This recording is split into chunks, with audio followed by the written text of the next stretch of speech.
They are, on the other hand, deliberately targeting civilians, as you've seen, because you know why? They are a terroristic regime. They sponsor terrorism and they participate in terrorism. What they are trying to do, and have been trying to do for a very long time, is build a conventional weapons capability as a shield where they can hide behind it. Meaning, there would come a point where they have so many conventional missiles, so many drones, and it can inflict so much damage that no one can do anything about their nuclear program.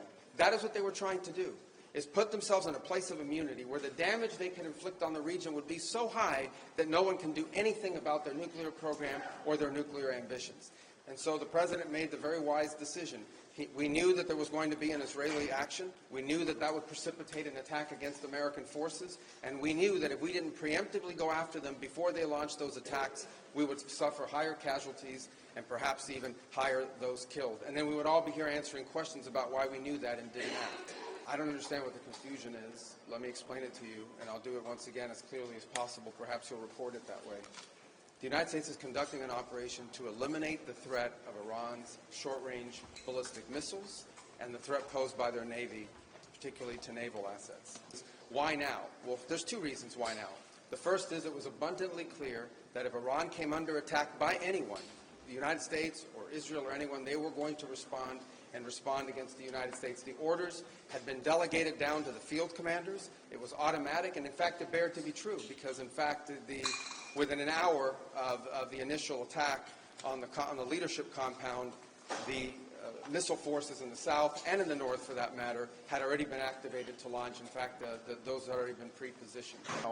And while we would love to see a new regime, the bottom line is no matter who governs that country a year from now, they're not going to have these ballistic missiles and they're not going to have these drones to threaten us. That's the objective of this mission, and that's why this was such a critical mission to undertake now while they were at their weakest point, and not a year from now where they could inflict even more damage and perhaps already be behind that point of immunity.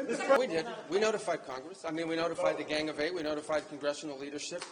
There's no law that requires us to do that. The law says we have to notify them 48 hours after beginning hostilities. We've done that. I think the notification went today. But we did notify members of Congress in advance. But we can't notify 535 members of Congress. Vote to authorize the war. Well, the Congress can vote on whatever they want, but there's no law that requires us to do that. And I want to say something because I see people on TV. Look, that's fine. If they want to take a war powers vote, they can do that. They've done that. They've done that a bunch of times. But people keep saying that there's no law that requires the president to have done anything with regards to this. To begin with, no presidential administration has ever accepted the War Powers Act as constitutional. Not Republican presidents, not Democratic presidents. That said, we have followed the notification at 48 hours, and we're here today. I've done more Gang of Eight briefings than I got in the 4 years that Biden was president and I was a member of the Gang of Eight. All of that said, we've complied with the law 100%. But it was the right decision and an important decision for the safety and security of the world.